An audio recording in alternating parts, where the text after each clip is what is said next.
Here's one for you.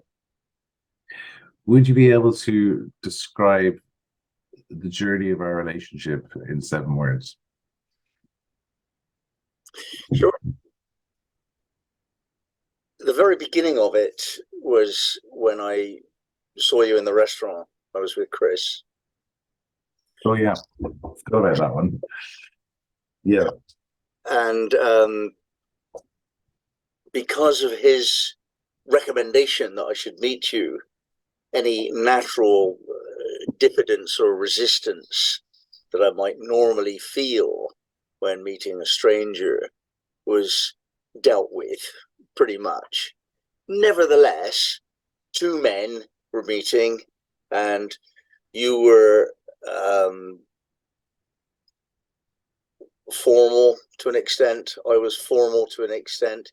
You extended me an invitation, and I said, yes, thank you. I'll do my best to be there. We were being very distant from each other, with each other, because that's how it is before you know somebody.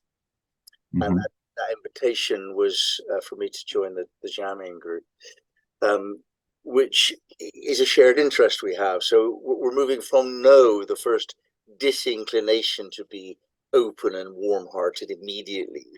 We're moving from that towards exploration. So once again, we've got a little bit of no creeping in there where I sent you a note saying, look, I've cut my thumb off. I can't play guitar at the moment, but can I still come if I'm late arriving? Very formal, respecting your boundaries. Uh, Hmm. and then one day I did come to the jamming group, and you were very much more cordial. I was much more interested in your life because I could see it. The vestry was filled with expressions of your interest and so on. Whereas I was less forthcoming myself. I didn't really participate fully in the event, um, but started to talk to people one to one. So until such time as I actually felt that I had something to offer, that stage of the development of our mutual involvement didn't go anywhere. But after joining a few times and saying hello and asking for information and, you know, learning what your world was, and to some smaller extent, a mutuality of that, it became the case that I became familiar to people, and they became familiar to me, and I started to remember the names better, and I sort of worked out how to play the guitar with an amplifier, and I kind of joined in, and then it was starting to become, oh, James is here, that's nice, and I thought, oh. So no transitions to hello. Well, the hello part was the first journeying into those Tuesday sessions where I didn't really have a lot of emotional involvement at that point, either in the group or the music. I was just turning up and seeing whether or not I could find a place to fit for quite a long time. Actually, I remember the winter. I didn't really feel capable as a musician, but I had a conversation with you, and I said that to you. I said I don't really feel I'm at this level, and you said, look, that's not why we get together. That's not what we're doing here. We're doing it's just a social thing. The music's an expression of that, but we're actually kind of more to do with the atmosphere. And that conversation was an important one for me. So then I could relax a bit more out of the more hello stage into the appreciation of what was going on. And I started to appreciate, I mean, you're talking about you personally, really. So I started to see what you were. And I noticed that you were many things and very often different things to different people, even at the same time. And this whole thing that you had going, that you were, just living six different versions of what was going on compared to everyone else. That made a big impact upon me. And I found um, I really wanted to find out what you were about. And I could see that you had different strings to your bow. You played, you knew all about the electronic thing. You tuned other people's guitars for them and fixed out their sound levels, and you were flirting with a woman at the time, and you were creating a picture on the wall out of your creative side was kind of being expressed, and all of this was going on, and you were dealing with these things, and a bit impatient because you were bored. So that was a major kind of thing for me. So I thought, okay, yeah, So where are we now? We're in yes. yeah, we're in thank you now. Thank you. Okay. The appreciation where you're more open-hearted. There's a warmth, there's a fondness, there's a familiarity, there's a relaxing when you meet that person because you can feel safe. You're not going to be bored, you're not going to be attacked, you're not going to be excluded, and that's all thank you. But at that point, I still wasn't really committed to the process of getting involved with. It still wasn't you as an individual. It was the people, the group, the jamming group. But I did get involved, and the goodbye decision for me took the form of spending money on an electric guitar and an electric amp and doing something I'd never done before. So I started kind of spending money and rehearsing at home to see if I could learn to play the way people were playing. So that was the goodbye moment as far as I was concerned with the group. With regard to you and I personally. Okay, so the moment that you bought that stuff, that was to do more on your own, and so it's goodbye to the group at that point. Okay. No. It was goodbye to my stubbornness in being an acoustic guitarist. Ah. You see, goodbye sounds as though I struggle with goodbye in 7 words. I think I always take it way too literally. Yeah, we discussed this on the last session as well. Yeah. No, goodbye can be the beginning of something. It's the end of the absence of that thing. You can see it that way around. But goodbye is the transitional point from what was to what will become. Okay. So we've got no, hello, thank you, goodbye. We haven't been in yes mode. Well, we go through the sequence in this particular order. And I'm saying that although I'd made the commitment to the jamming group, it still didn't take the personal form of you and I doing anything together until that night when we were sat alone and you were going through a business idea in a state of excitement almost. And I think it was later on in the evening, and we perhaps had something, and neither of us were really concentrating very much, but you blasted this amazingly kind of interesting idea to me. And that evening, that night, I went back and I wrote it down just so I didn't forget it. Right? And that took the form of a letter which I delivered to you the next day. And that was then clear evidence from your point of view. You could see that the guy who was just like, not very impressive had more to him than was obvious at first sight. So you started to treat me with a little bit more awareness of what I am than I allowed you to do previously. I've been kind of not exactly hiding it, but just not bothering to engage until I was finding somebody worth engaging with, So from then on, we had a different way of interacting, rather more kind of looking to see where this is going. And then we come on to please, the idea that we might have a shared vision. And at some point in the process, no, actually, there was another event that needs to be discussed before please, that when there was a hiccup in your relationship, and I got involved in that and kind of sort of helped out in a little bit when you were needing Finton and I to help you move stuff and all that. That was also a very definite goodbye moment, a further deepening of the relevance that we have for each other. And after then, we started to talk about potential for joint projects. And that became the please, where we started to talk about possible dwelling, buildings on my land where you might hang out, blah, blah, blah. We talked about projects, and we we kind of came to the understanding at some point it's very likely that we engage in a shared project. So that was please, and I started doing more with you. I went to Valencia Island and so on.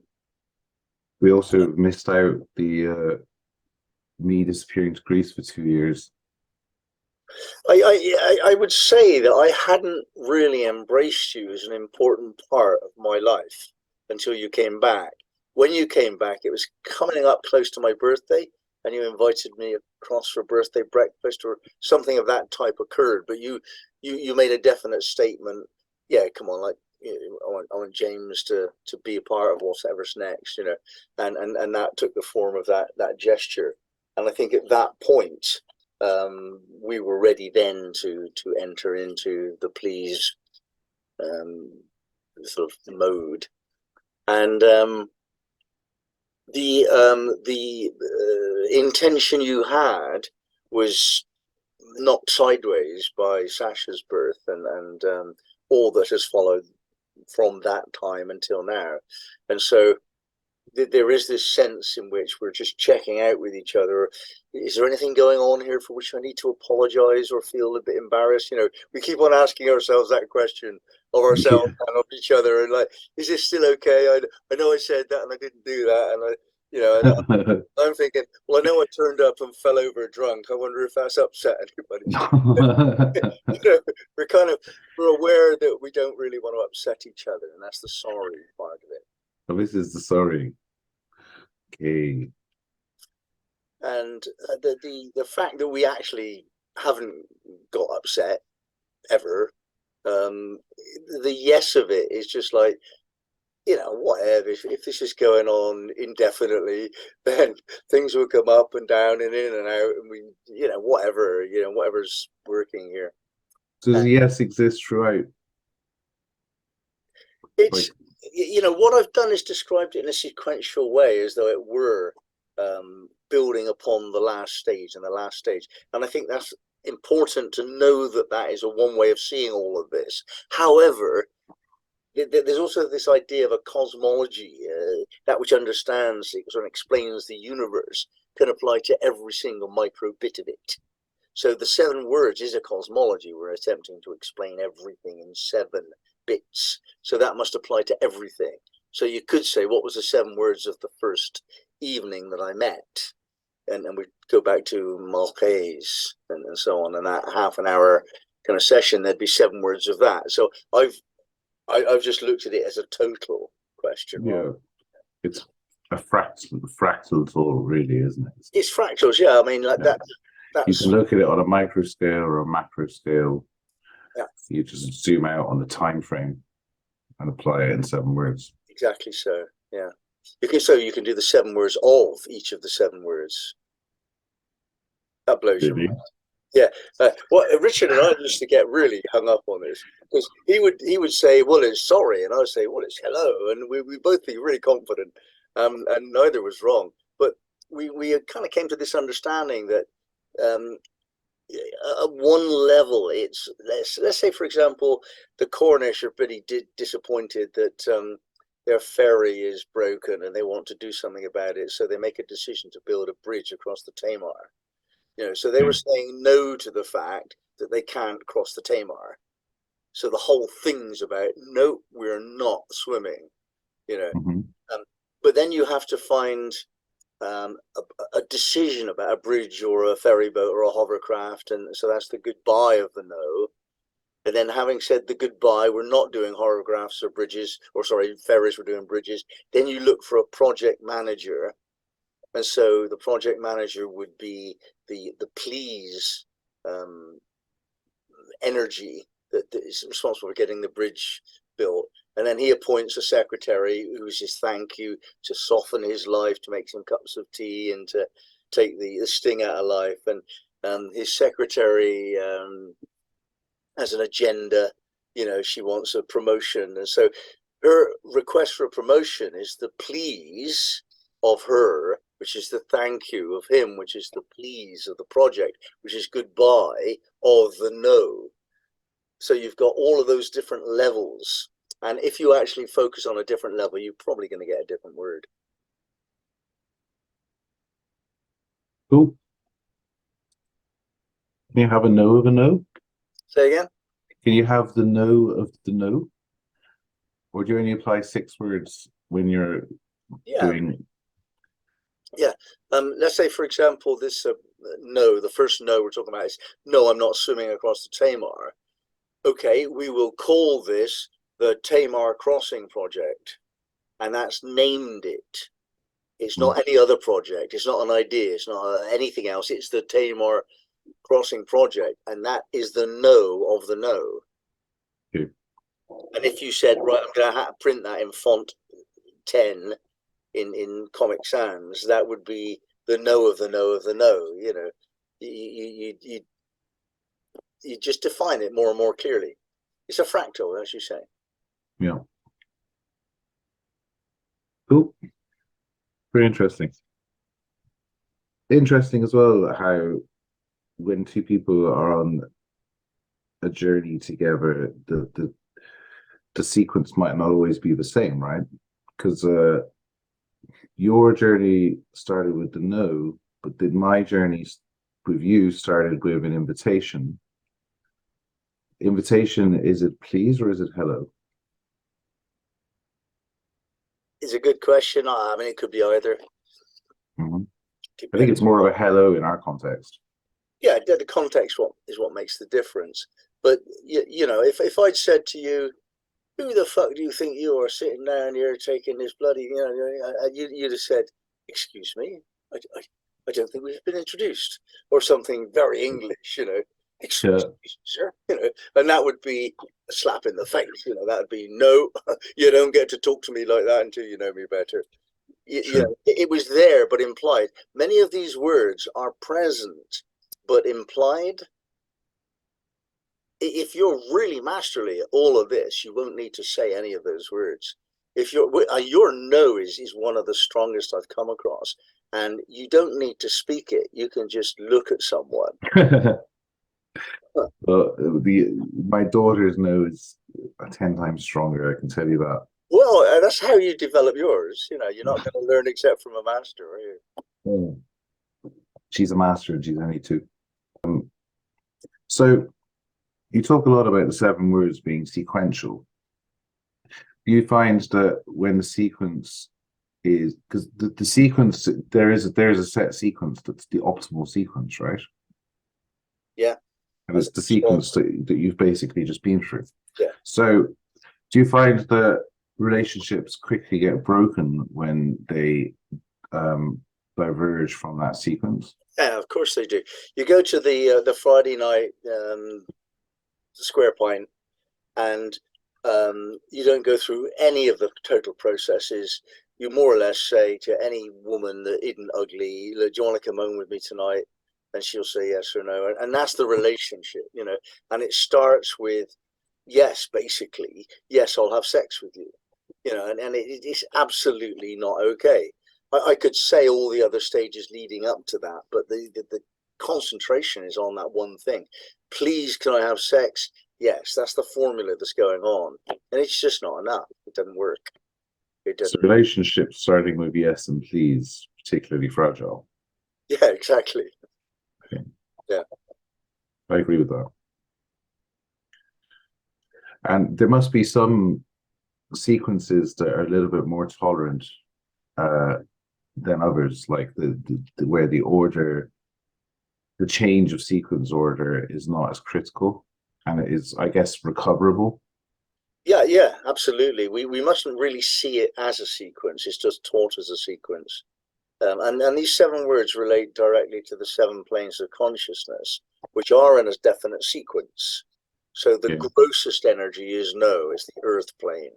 The more subtle energy is the astral plane, it's hello, and so on. So it is sequential in that sense. But in terms of human behavior, we just don't do it in the proper order. We just kind of do what we can when we can, and it becomes emergent. We just emerge into having one of those 7 words down with a person typically.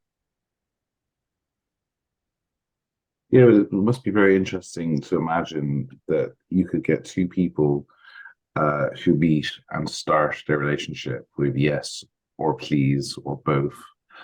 And it would be very interesting. I know, not possible, but to try to replay exactly the same encounter between two people where they meet with a no and a hello rather than a yes and a please, and how would their life, their existence in each other's lives change by just simply changing around the order, Yeah. uh, all the different things that they may have experienced together had they started with a more grounded boundary around them, uh, and transitioned into the joy of relationship that you get from thank you and goodbye.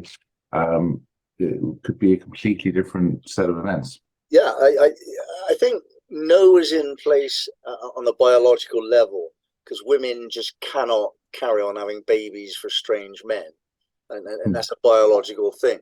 Um, hello is generally understood to be what people do when they meet each other. They talk. How are you doing? I'm all right, thank you. What's your job? That's what everyone in the world kind of does. Now, in some circumstances, um, marriage, for example, might follow hello. So you'd have a goodbye moment. A marriage would be a very definite goodbye moment. You're giving up being single before you've fallen in love. So you got no thanks then. Thanks and then is going to follow goodbye if you're lucky. And they may not be the kind of people that share projects because they're of a different culture, and the man has the project and the woman does what she does, and they don't share it. So they never get to understand please energy fully. Their please is actually, please would you put the dustbin out, sir? That kind of abusive, distorted version of please, instead of like looking to optimize a shared future, which is what we think of as please within the system.